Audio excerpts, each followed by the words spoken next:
E fala, meus Bitcoiners, como que vocês estão? Sejam muito bem-vindos à Bitcoin Block, eu sou Central de Notícias Blockchain. Eu sou o Arthur do canal Crypto, trazendo mais um primeiro bloco de notícias, que é um quadro que eu faço aqui no canal comentando as notícias mais importantes e relevantes que estão acontecendo nas criptomoedas e no mundo. E antes de começar, eu queria te pedir aquele like, isso é muito importante. Eu acabei de gravar um vídeo inteiro do primeiro bloco, só que o microfone ele estava desligado, mas agora eu gravo outro, não tem problema. E acontece, né, pessoal? Mas muito bem, não podia deixar esse vídeo passar, porque a gente vai ter provavelmente a aprovação dos ETFs de Ether, galera, e o mercado tá disparando. Vamos falar sobre essa aprovação, vamos falar também sobre a Venezuela que quer banir criptomoedas. Será que eles realmente conseguem? Será que isso vai ser um problema para a rede do Bitcoin? Não, não vai ser não, mas eu vou te explicar o porquê. E a Genesis que vai pagar aí os 3 bilhões de dólares em reembolso aos clientes, que é uma corretora falida, um caso similar ao da FTX, que é uma notícia muito boa aí para o mercado. Então, deixa aquele like, não esquece de verificar a sua inscrição aqui no canal e... Cara, olha só esse mercado, que coisa maravilhosa, né? Bitcoin 69.200 dólares, alta de 4%, mas essa alta tá acontecendo porque o Ether tá puxando tudo. Ele que tá praticamente liderando aí a alta do mercado, né? Subindo mais de 13%, Solana subindo, Avax, Polkadot, até o Ethereum Classic, Matic, né? Tá puxando as criptos para cima, até a Pepe aqui tá subindo, cara. A Pepe subiu aí quase 20% hoje. Motivo disso, galera, ETFs do Ethereum, tá? Esse senhorzinho aqui, conhecido como Eric Balchunas, é o analista sênior da Bloomberg. Ele, juntamente com James Seyffert, eles têm aí os melhores insights, visões e os melhores estudos de probabilidade quando se refere a ETFs de criptomoedas, tá? Eles são o top do top, a maior referência que existe. E eles estavam com um viés bem pessimista sobre a aprovação dos ETFs agora para esse mês, porque os ETFs eles têm um prazo final, tá? Quinta-feira agora vence o prazo final de alguns dos ETFs e se um for reprovado, provavelmente os demais também seriam. Porém, eles reconsideraram nessa segunda-feira a chance de aprovação, que foi de 25% para 75%, acreditando que a SEC poderia estar aí com alguma questão política por trás, onde ela supostamente estaria fazendo uma reviravolta para estar aprovando esses ETFs. A gente sabe, né? As eleições estão chegando e tudo mais, e que agora a probabilidade é de 75% de chance. Então aqui nessa notícia a gente vai falar um pouquinho mais sobre essa aprovação. É um comitê composto por 5 pessoas, que eram as 5 pessoas que votaram o ETF de Bitcoin lá em janeiro. Então a gente vai ver como que elas votaram mais ou menos para analisar aqui as probabilidades. Mas eu já adianto que dos 5 votos foram 2 contra e 3 a favor. O voto decisivo foi do Gary Gensler, né, que é o próprio presidente da SEC. E a gente tinha, né, de cara 2 pessoas que votaram a favor, enquanto tinham outros 2 comissários que votaram contra. O voto decisivo ficou para o Gensler e provavelmente a gente pode ver uma situação parecida com essa, tá? Então, esses mesmos comissários precisam dar o seu veredito final até o dia 23 de maio, que é quando a gente tem a deadline final, limite, dos ETFs da VanEck. Então, a primeira componente é a Hestia Peirce, que ela é apelidada de Mãe Cripto por ser muito amigável às criptomoedas, gostar bastante. Ela é essa senhora da esquerda aqui, que mesmo não tendo confirmado como vai votar nos ETFs, referente aos ETFs de Ether, ela sempre foi mais amigável, favorável às criptomoedas e a favor da descentralização.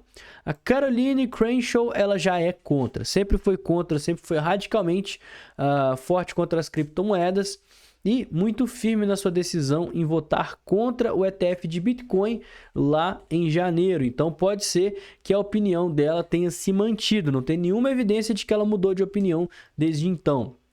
Mark Uyeda, ele votou a favor, mas criticou aí algumas abordagens da SEC referente às próprias criptomoedas, né? Ele tem um pouquinho de preocupação com relação a isso, mas ainda assim votou a favor aos ETFs de Bitcoin. Não se sabe ainda qual que é a opinião dele e como que ele vai votar com relação ao Ether.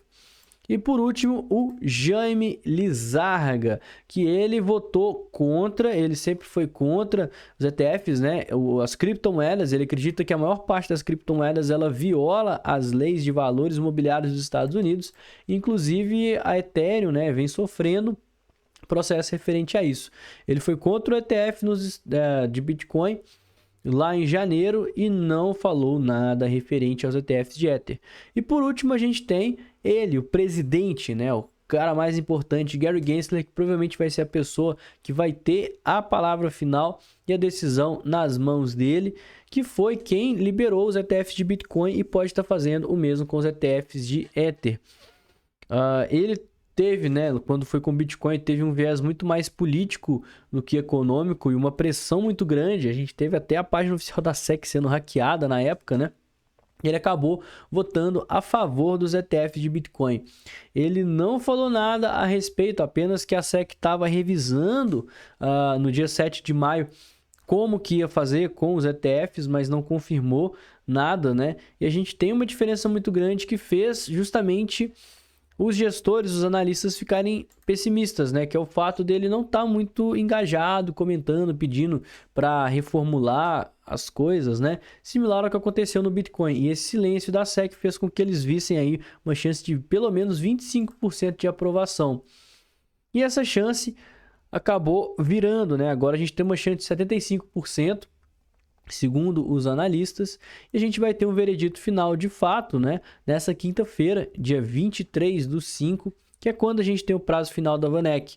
É quando a SEC não pode mais adiar sem dar quaisquer satisfações, né? Se ela vai ou ter que rejeitar ou vai ter que aprovar, além de se justificar. Então, se ela aprovar, os ETFs, de fato, né, serão aprovados, não só o da VanEck, mas os demais, porque todos preencheram essa ficha, né, esse documento conhecido como 19B-4, que é o documento falando como que vai ser, de fato, a aprovação dos ETFs na prática. Então, significa que a SEC está de acordo com a forma com que os ETFs vão ser negociados e vão funcionar na Bolsa de Valores. Se ela rejeitar também, ela vai rejeitar esse documento de todas as gestoras, dando uma justificativa de por que esse documento vai ser rejeitado.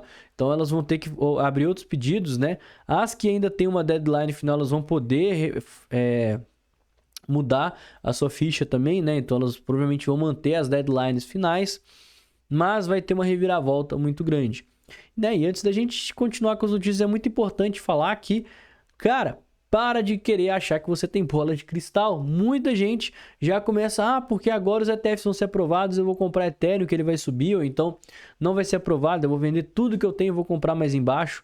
Ninguém tem bola de cristal para saber o futuro, tá? E mesmo assim, você nunca deve apostar as suas fichas 100% em um único cavalo, em um único cenário, né? Mesmo independente de aprovar ou rejeitar, o mercado é muito incerto, né? Pode acontecer dos ETFs serem aprovados e o preço das criptos dispararem. Sim, mas o Ether já subiu 13%, quase 14%, cara. Você vai querer comprar agora que já subiu isso tudo? Você não tem bola de cristal para saber se ele vai subir mais. Se acontecer um evento Sell the News, né, o ETF ele vai ser aprovado, só que não vai ter uma grande aceitação do mercado. Quando o ETF de Bitcoin foi aprovado, o Bitcoin caiu pra caramba, né? Pode ser que ele seja rejeitado e nada aconteça com o preço, porque as pessoas já estavam crentes de que não seria rejeitado, né? Essa mudança veio só agora. Veio mais um lado especulador só na segunda-feira, mas até então estava quase que certo que a gente não ia ver aprovação de Ethereum. Pode ser que o preço ele continue nesse mesmo patamar, ou às vezes até dê uma subida, mesmo com a rejeição dos ETFs, que já era algo esperado pelos investidores. Pode acontecer uma rejeição e uma queda muito drástica no mercado. Então, assim, você não sabe nem se o ETF vai ser aprovado ou não. Quem dirá o que o mercado vai fazer. Então, o que eu tenho para falar, né, o conselho que eu tenho para dar aqui para qualquer investidor é: deixa as emoções de lado, espera a poeira baixar para você ter um cenário mais claro e, de fato, fazer uma compra consciente, igual eu sempre fico falando aqui. A Venezuela mandou desligar todas as mineradoras de Bitcoin do país, né? E tudo isso por conta aí do Ministério do Poder Popular de Energia, juntamente com o Sistema Elétrico Nacional. Atualmente, a Venezuela está passando por uma crise energética e as mineradoras de Bitcoin consomem muita energia elétrica. A gente sabe disso, a gente viu essa história acontecer recentemente no Paraguai. Nos Estados Unidos, né, o governo dos Estados Unidos foi até bem amigável às mineradoras, mas devido a esse excesso de consumo, tem muita gente que pode ficar sem luz. E o próprio país, né, a própria Venezuela, já está com crise energética desde 2009. Inclusive, em 2019, mais de 10 anos de crise, tiveram várias cidades que ficaram em mais de 7 dias sem luz nenhuma. E segundo, né, o próprio Estado, as falhas no serviço de energia têm prejudicado a qualidade de vida dos cidadãos e a economia do país. Eu acho engraçado, né? Como se a qualidade de vida da Venezuela e a economia do país realmente fosse tão boa a ponto de o problema ser a energia elétrica, né? É a energia elétrica que está fazendo a qualidade de vida lá ser baixa e a economia tá ruim. Mas enfim, a grande questão é que existe muito minerador clandestino lá dentro. A energia elétrica é muito barata, né? E com isso tem muita gente que acaba minerando Bitcoin lá no país de forma ilegal. E com isso tem uma demanda muito grande da rede e acaba que a rede não consegue suprir toda essa energia. E aí tem apagões, tem alguns problemas, lugar que a energia está bastante fraca. E com isso a solução, né, do Estado lá é justamente fazer uma medida para toda e qualquer mineradora de Bitcoin e criptomoeda ter corte, ser desligada, tá? Todo e qualquer minerador, seja ele legalizado ou não, vai ter a sua máquina desligada. Não tá certo ainda, né? Se isso realmente vai acontecer. Mas uma coisa é fato, a Venezuela é responsável por 0,14% de todo o poder computacional da rede. Ou seja, nada, tá? Não tem relevância praticamente nenhuma na rede do Bitcoin. Quem vai ser prejudicado no final das contas vão ser os próprios mineradores, né? Que tiram uma renda com isso. Mas vamos especular o que aconteceria se caso todos os países do mundo fizessem isso. Bom, primeiro, né, que já tem muito país que faz isso. A própria China, que é o segundo maior minerador de Bitcoin do mundo, perde só para os Estados Unidos. Lá a mineração é proibida desde 2021 e continua sendo gigante. Por quê? Porque o governo ele pode até tentar mandar proibir, ele só vai fazer com que as pessoas minerem de forma ilegal, igual vem acontecendo na China. E mesmo assim, se todos os estados do mundo, todos os países simplesmente resolverem que é ilegal minerar Bitcoin, que as empresas precisam parar, as empresas vão começar a minerar de forma ilegal, né? As empresas elas serão fechadas, a gente vai começar a ver uma quantidade maior de pools de mineração começarem a surgir e com isso mineradores solos juntos dentro de uma pool vão começar a estar fazendo a validação dos blocos e tirarem uma renda em cima disso, uma vez que eles não vão estar mais competindo com as grandes empresas, como a própria Foundry USA, né? A Via BTC também, são empresas aqui dos Estados Unidos que têm um poder computacional muito grande. Então, acaba que vai descentralizar ainda mais a rede e deixar ela ainda mais segura, né? E a grande questão da rede do Bitcoin é justamente o fato dela ser a prova de censura. O Bitcoin ele foi projetado para ser contra qualquer tipo de sanção. Por quê? Se no pior dos casos, todo mundo, o mundo inteiro banir o Bitcoin, bloquear o Bitcoin e uma pessoa quiser minerar Bitcoin, essa pessoa vai estar ali mantendo a rede viva. Se 10 pessoas fizerem isso, a mesma coisa. Se 1 milhão de pessoas fizerem isso, a mesma coisa. E quanto mais pessoas tiverem, melhor. Então, ainda assim, se as grandes fazendas de mineração forem desativadas ao redor do mundo, forem desligadas, vai compensar muito mais para os mineradores solos começarem a agir. E aí a gente vai ter uma mudança, né, no poder da rede, mas ainda assim ela vai continuar segura do mesmo jeito. E vamos falar por último aqui do caso da Genesis, que é a corretora que vai pagar aí 3 bilhões de dólares de reembolso. Foi confirmado agora, né, pelo Tribunal de Falências, que liberou esse dinheiro para a plataforma estar pagando seus credores. Se você não sabe, a Genesis ela teve um caso similar ao da FTX, porém antes, alguns meses antes da FTX. Ela colapsou junto com a moeda Luna, né, lá em 2022, e por conta da quebra da moeda, a empresa bloqueou aí os saques e os saldos dos clientes, fazendo com que ela não devolvesse os valores. E muita gente estava pensando se realmente isso ia acontecer, né? Porém, essa alta do mercado cripto trouxe um otimismo e a empresa decidiu que vai pagar aí 77% das reivindicações, do valor das reivindicações, e esse reembolso vai acontecer por etapas, priorizando os credores menores ao invés de os maiores, né? E isso está levantando muita polêmica porque muita gente achou que ele ia começar pagando o Digital Currency Blue, que é o maior group, que é o maior credor individual, mas não é o que vai acontecer.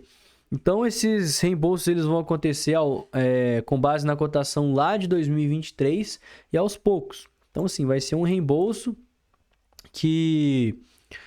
Cara, ele vai ser um reembolso curto, né? Vai ser um reembolso muito pequeno. Em janeiro de 2023, o Bitcoin estava 16 mil dólares. Então, acaba que para quem já ia perder tudo, né? Pelo menos tem alguma coisa. Como eu sempre falo aqui, né? Quem tem stablecoin vai se dar muito bem, porque a stablecoin sempre vale 1. Então, acaba que vai receber aí reembolso USDT ou USDC de uma forma integral. Galera, vamos falar aqui rapidinho do Bitcoin, né? Dia de alta, subindo mais de 4% hoje. E como a gente falou aqui, cara, engatou uma forte tendência de alta, as médias viraram para cima, é tendência de alta. A gente tem sim regiões importantes acima, a gente tem a resistência, né, as máximas históricas. Eu diria que a partir dos 70 mil dólares a gente está numa região aqui de forte resistência, que galera, não vai ser fácil de passar. Mas você também não vai ser a pessoa que vai shortar o Bitcoin contra essa forte tendência de alta. Então se você está posicionado no Bitcoin... Se você escutou as análises que eu faço aqui no primeiro bloco, escalonou as ordens nessa queda, comprou Bitcoin, essa aqui é uma região propícia para você fazer parcial. Vende um pouquinho, coloca um pouquinho de dinheiro no bolso. Por quê? Se o mercado romper a máxima histórica e continuar subindo, você vai seguir lucrando e eventualmente quando acontecer fundos ascendentes e correções, você vai reentrando no mercado aos poucos. Então assim você não perde dinheiro, você continua valorizando o seu patrimônio. E se o mercado rejeitar o top histórico e resolver cair, e ao meu ver, galera, se perdeu 60k é uma baita de uma bandeira vermelha, você garantiu o lucro aqui e você estava surfando o movimento, né? Começou a cair, você vai ser estopado, mas você vai ser estopado no lucro por quê? Porque você fez uma parcial nesse exato ponto. Eu acho, né, que essa região de máximas é sim uma região conturbada. Então, caso a gente rejeite a região de máximas, eu vou ficar de olho no fundo ascendente no diário. Quanto mais o preço puxar no diário, maior a probabilidade, né, da gente de fato fazer esse fundo ascendente. E eu vou ficar de olho em pontos importantes de suporte, né? Região das médias, região de topos prévios. A princípio, os 65.500 e os 63 são uma região muito importante de suporte, que eu vou olhar para compras caso o preço reteste justamente ela, tá? Agora no curto prazo, essa é a região que eu estou de olho para comprar Bitcoin. Mas é uma região que ela pode até mudar caso o preço continue subindo. Como é que a gente vai saber disso? Quando a gente vê o preço começar a queda, aí a gente de fato bate o martelo de qualquer região. Eu tô de olho em níveis de Fibonacci, certo? Os níveis de Fibonacci aqui para mim são regiões importantes de acumulação e a gente vê que coincide certamente com esse setup. Então, a partir de 65.500, se o Bitcoin resolver cair, eu vou estar escalonando ordens entre os 65.500 e os 63, certo? Se a gente abaixar dos 63, a gente já retrai muito. Então, a gente continua dentro dessa grande consolidação. Pode retestar os 60k, então eu não vou sair escalonando várias ordens aqui para baixo.